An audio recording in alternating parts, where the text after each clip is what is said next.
Good day mga ka-sports natin dyan. Pagkatapos matalo sa first set ng Creamline Cool Smashers, sa second set naman tayo. Creamline Cool Smashers mukhang nababasa na ng Petrogas Angels.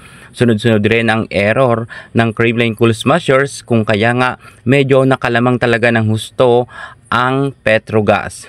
At kitang-kita natin na hirap ngayon maka-scores ang Creamline Cool Smashers pagdating sa second set. Grabe ang kalamangan nila. Halos kalahati na ang kalamangan ng Petrogas pagdating sa CCS. Matatandaan nga natin na hindi nakalusot ng prelims ang Petrogas, pero dito nga sa semifinals mukhang delikado talaga ang Creamline. Kinakailangan na less error dapat ang gawin nila kung gusto nilang maipanalo ang kanilang laban kontra sa Petrogas.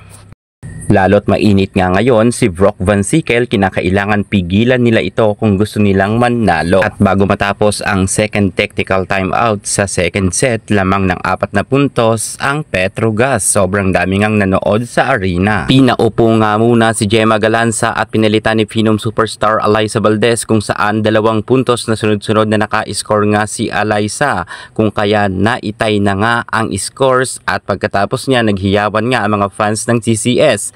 Napa-time out naman dito si Coach Koji dahil ang kanilang 4 na kalamangan ay naitay nga ng Creamline. Pero eto na nga, sa pagbabalik sa loob ng court ng Petrogas Angels, kumpiyansa sila na mauungusan pa rin nila sa second set ang Creamline, at medyo nangyari nga ito dahil muli na naman silang nakalamang ng 3 puntos dahil yan sa error din ng Creamline. Grabe talaga mga ka-sports, iba talaga ang galing ni Brock Van Sickle. Sobrang lakas niya at mukhang na-challenge ng gusto dito ang Creamline.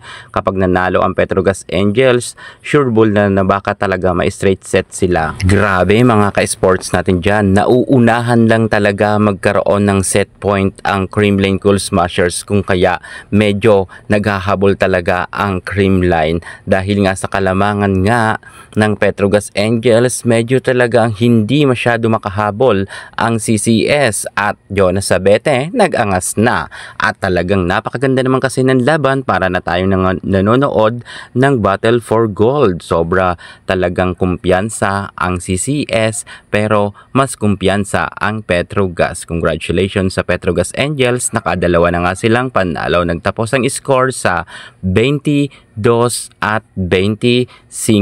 Congratulations muli kay Brock Van Sickle dahil buhat na buhat niya naman talaga kasi ang team ng Petrogas. Abangan natin ang third set.